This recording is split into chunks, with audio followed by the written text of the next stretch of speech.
Hello guys, good evening. I want to make my almond bread for the week, and I thought I should just video the procedure so it could help you guys. In this recipe, I'll be using 6 large eggs, 2/3 cup of almond flour. If you use your measuring cup, you'll see the 2/3 mark. 2/3 mark is right there. And 1/3, that's 1/3 cup of coconut flour. You can see this cup makes things easier. That's 1/3 cup of coconut flour. I'll need 3 tablespoons of coconut oil. So I'll be measuring that with the measuring spoon, which is a tablespoon, 2 tablespoons. Then that's about half cup of melted butter. Half cup of melted butter.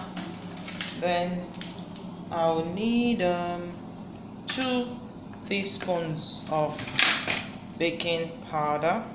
2 teaspoons of baking powder.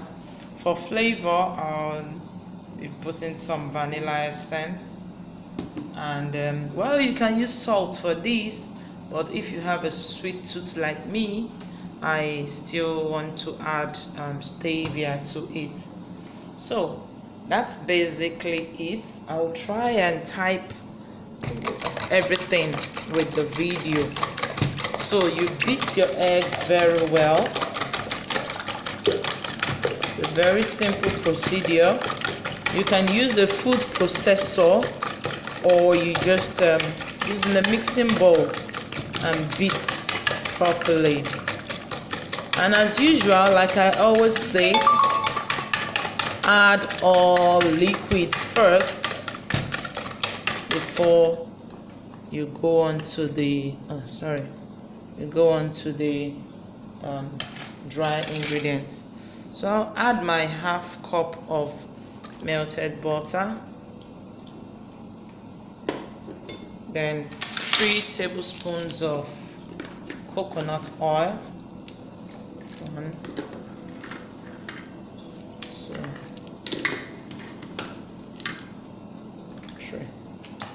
3 tablespoons of coconut oil. Then I like to add just a drop of or 2 of vanilla essence. Call it a 1/4 teaspoon of vanilla essence. Those are basically the liquid ingredients, so you mix them very well.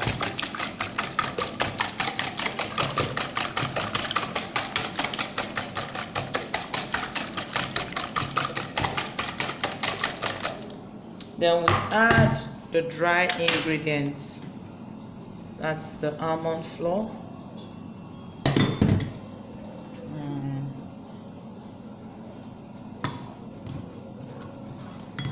Almond flour. Let me just get everything in.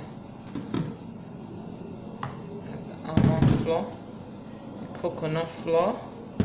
You see, these things are quite easy to do. And 2 teaspoons of the baking powder. Every measurement here is usually level teaspoons.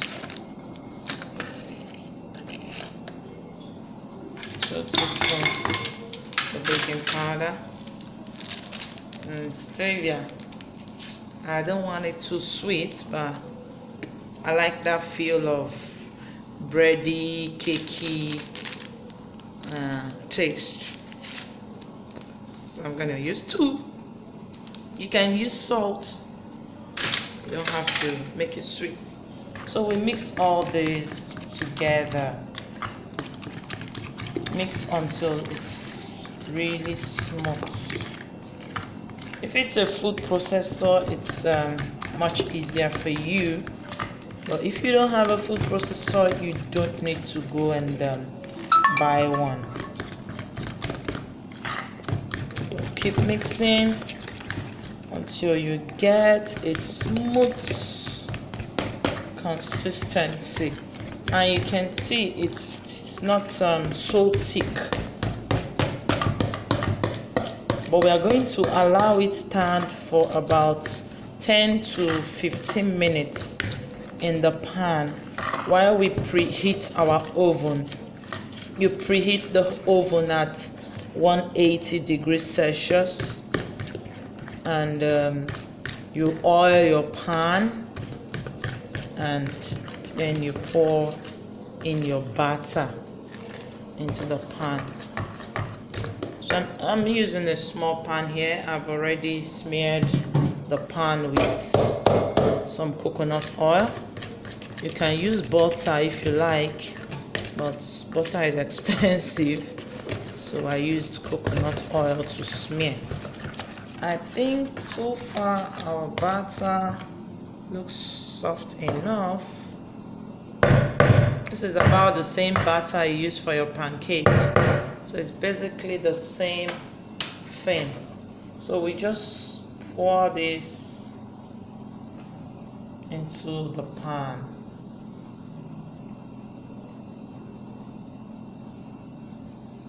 Pour this into the pan. I'm going to need my second hand to scrape every single thing into the pan. So I'll pour that into the pan and then put it in the oven for about 40 minutes. And once you do the toothpick test, and your toothpick comes out dry, then you're good and fine. I'll show you the final product. And I also like to add some almond nuts to the top of my bread. All right, see you guys later. Bye.